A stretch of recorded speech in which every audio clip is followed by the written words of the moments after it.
If Ukraine ever becomes a NATO member state, then Russia will have NATO on its very border. NATO's missiles, nuclear missiles, can hit Moscow in a matter of minutes. This is not a security option Russia is prepared to accept.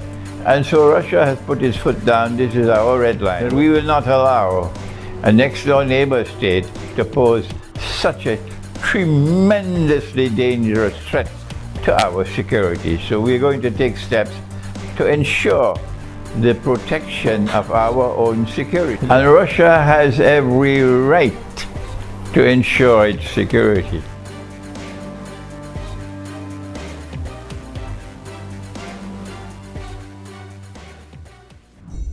Currently, the United States has appealed to all its citizens, advising them to leave Ukraine.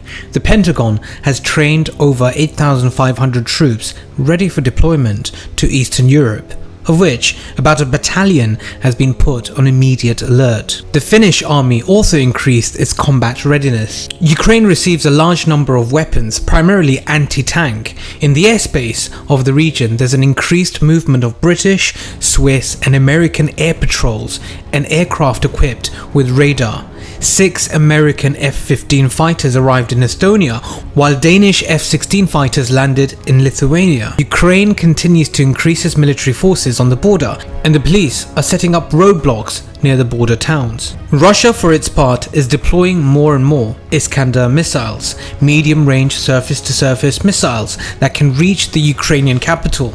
In the border areas, field hospitals and ammunition depots are deployed. Does Russia really want to invade Ukraine?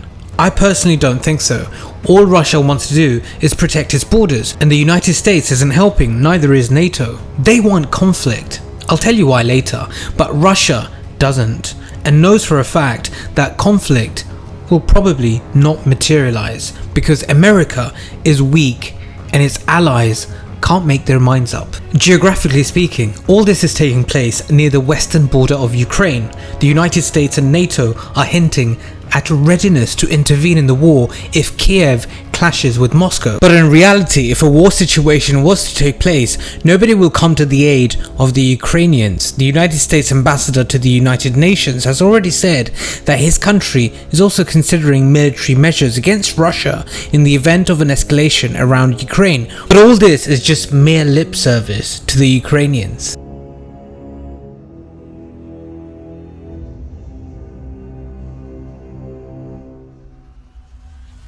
This whole situation around this so-called Russian threat leads to great contradictions within NATO.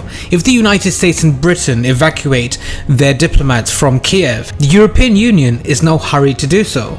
The head of European diplomacy, Joseph Borrell, says that there's no need to evacuate diplomats as the West is already negotiating with Russia in Geneva and Brussels.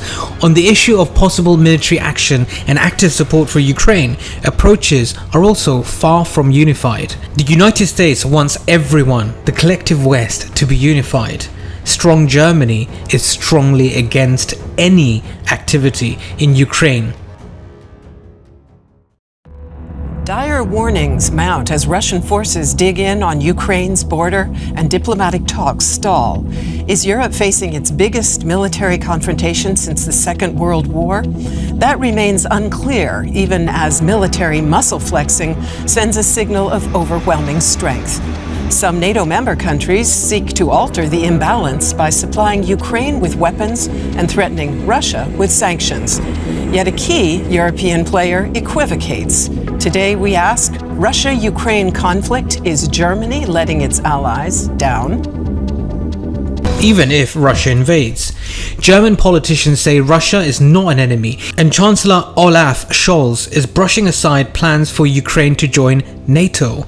Recently, the head of the German Navy, Vice Admiral Kai Akim Schonbach, had to resign due to statements that Crimea would not return to Ukraine. Provoking Russia also worries Croatia. President Zoran Milanovic said bluntly that his country would not fight for Ukraine, for which he immediately got into trouble.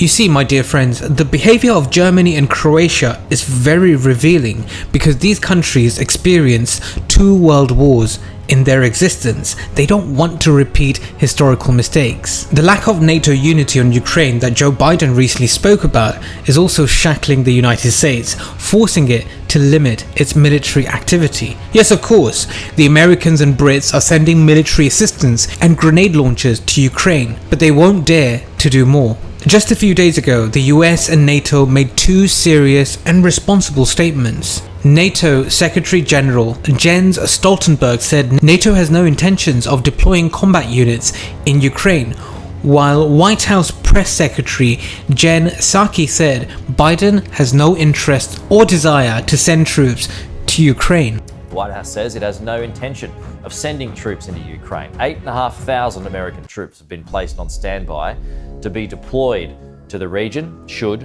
Russia invade. White House Press Secretary Jen Psaki said this morning that America's focus is on diplomacy. However, I'm not hopeful. It appears the collective West under NATO and the Zio alliance do want things to escalate.